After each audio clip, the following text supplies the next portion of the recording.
வந்து சூப்பராக இருந்துச்சு. எல்லாமே வந்து ரொம்ப ரெஃப்ரெஷிங்காக இருந்துச்சு படம் வந்து. ஃபேமிலி ஆடியன்ஸ் கண்டிப்பாக வந்து அப்ரோச் பண்ணலாம். ரொம்ப நல்லா இருந்துச்சு படம் வந்து. கண்டிப்பாக வந்து பார்க்கணும் ஃபேமிலி ஆடியன்ஸ் எல்லாரும். ராம் சார்னா எப்பயுமே எமோஷன் அப்படிங்கிறது தெரியும். இப்போ ஒரு காமெடியான ஒரு ஃபிலிம்னா அது எப்படி கொண்டுட்டு போயிருக்காரு?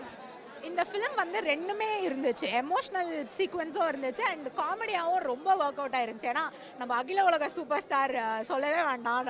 செம்ம காமெடியாக இருந்துச்சு படம். அண்ட் அதை கொஞ்சம் எமோஷ்னலாக எப்படி எடுத்துகிட்டு போகிறது ஒரு மெசேஜோட அப்படின்ற மாதிரி அது நல்லா ஒர்க் அவுட் ஆயிருந்துச்சு. சிவா சார் அண்ட் நம்ம ராம் சாரோட காம்போ வந்து நல்லா ஒர்க் அவுட் ஆயிருந்துச்சு 2 பேரும். கிரேஸ் ஆண்டனி மேம் நடிச்சிருக்காங்க. மலையாளத்தில் உங்களுக்கு ஒரு பெரிய ஓப்பனிங் இருக்கு. ஒரு பெரிய ஸ்டார் கூட சொல்லலாம். இப்போ தமிழில் ஃபர்ஸ்ட் ஃபிலிம் அவங்களுக்கு. அவங்களோட ஆக்டிங் உங்களுக்கு எவ்வளோ பிடிச்சிருக்கு? ரொம்ப சூப்பராக ஒர்க் அவுட் ஆயிருந்துச்சு. எல்லாருமே நல்லா பண்ணியிருக்காங்க. எல்லா எல்லா ஆக்டர்ஸும் ரொம்ப ஆப்டாக அழகாக இருக்குது படம் வந்து. எல்லாரும் வந்து பார்க்கலாம். ரொம்ப அஞ்சலி அஞ்சலி மேம் ஒரு க்யூட்டான ரெஃப்ரெஷிங். அவங்க எப்போவுமே வந்து ரெஃப்ரெஷிங்காக இருக்கும் அவங்களோட பார்ட் எல்லாமே.